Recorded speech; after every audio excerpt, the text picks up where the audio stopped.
this equation. Right, it fits in big time. And that's one big reason why I do fight fire. Because all the knowledge for myself comes from that place. It doesn't come from the place of success. My knowledge does not come from the place of, because for me, like, I built Goggins from the ground up. I was born David Goggins. David Goggins wasn't good enough. He was a scared, bullied, abused kid who struggled in life. And that kid, whenever something got tough, no matter how hard I trained, no matter how ready I was, whenever something got tough for me, David Goggins, the real David Goggins, would come out and he would quit. So I realized this over a period of time. So I had to build Goggins. And in that process, I had to go back to that mental lab. And that mental lab is at scratch. That mental lab is in that trained humility. And so that's where I get better. I get better when I'm digging holes in the ground, when I'm waking up early knowing I don't have to do these things. That's where I get better. So it's important to stay hungry. It's important to stay hungry, but it's important more to stay humble within that hunger. So while you're hungry, a lot of people are hungry, but humility is everything. What was that story about William Crawford, the janitor? Yeah, so this guy won the Medal of Honor. So he won the Medal of Honor, and which is the highest award in the military. And this guy went to the Air Force Academy, and he was a janitor. And no one knew who the fuck this man was. He had the highest award in all the military for heroics. For heroics, saving lives, putting his life on the line. Could have been killed. And he is now basically, cleaning shitters for young kids. And we can all imagine how that probably went. There's probably some, little bit of taunting here and there. And he just sat there and cleaned the shitter. So that's why he's in my trained humility part, because for this man to be at the level he was and have that kind of humility to go, I'm a Medal of Honor winner, but I'm gonna put that in my closet, and I'm gonna pick up my broom and dustpan, and I'm gonna pick up, this rag and clean this shit for these young men. That right there is amazing for me, man. That's where you grow. That's growth, huge growth. And also it shows that he was doing his job. He was a servant. He didn't look at himself any better than anybody else. And the second you do that, you totally lost. You cannot look at yourself like people with me even. I always look at people. I know where you are. I know where, because I've been there. That's why I help so many people out. I've never been above you.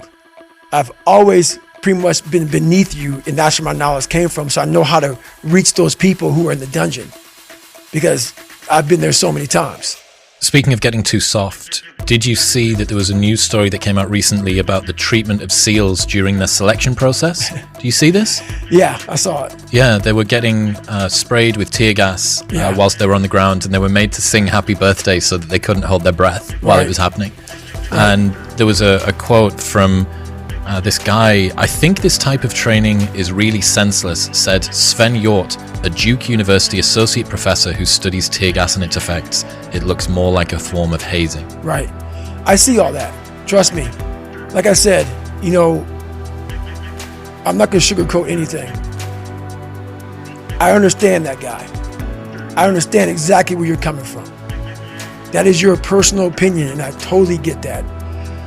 But there's very few people in this world who want to do a job like that. And it takes a different kind of mindset. Is it tear gas appropriate? I don't know.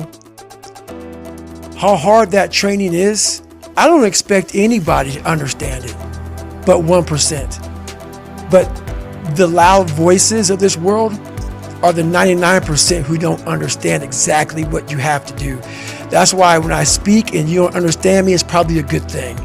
Because that probably means I'm in an area of life that you're not in, which is fine. That's why I don't judge people. And this guy right here judging that, unless you've been there and done that, and you really can't speak about it unless you're in those situations that are so hard that it takes a special human being to get through them. I think it's the same kind of feeling that I get when I heard about Elon Musk telling the employees at Twitter, we're going to ask you to work harder than you've ever worked in your life. Yeah. This is a place, Twitter is now a company where people can go if they want to be in the top 0.0001% of hardworking programmers and software developers on the planet. That's right. And everybody was up in arms. This is unbelievable. We're going back to this old version of capitalism where the worker is being abused and used and thrown away. What they didn't account for is that there is a non-insignificant cohort of people for whom that's their dream. That's right. People who want to be able to get up on a morning, having gone to bed 4 hours before, and can contribute to some sort of progress that they think, this is what I'm here for. Yep. And it's the same with the SEALs. If you're not the sort of person that is built to go through selection, it's like speaking a different language. That's it. And that's why I don't try to convince people otherwise. I understand that why you're confused. I understand why you say things like that. I'm not saying anything bad about that. I understand it. But also, what you don't understand, what you fail to understand, is the other side, that you need people like that. You need the Elon Musks. You need the David Goggins. You need some of these Navy SEALs, some of these other people. You need those people. And they forget that. And it takes a very, very unique person and unique mind to do some of these jobs that are necessary in this world. But especially when we're thinking about someone going to war. Right. Like, do you want your armed forces to be underprepared for the battlefield because you didn't want to be too mean to them in advance? That's the problem. That's the problem. And that's a problem that I've always had. Is that right there. Is that with even some of the most trained people in the world fall back on that. It's easy to talk about. Like I said, when you go through it once, it's a perishable skill.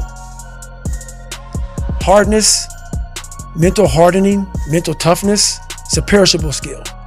Just because you went through some training once and you got through it doesn't mean it lasts fucking forever. And that's where most people hated me in my life, because I realized that. You don't just say, oh, I got it, I'm checked off, I'm good for the rest of my life. That's why you have to recall. You recall on fucking everything. And you definitely must recall when it comes to the mind. That is one of the biggest requalifications you must have. And when you're at that level, you got to recall every fucking day, not once a year.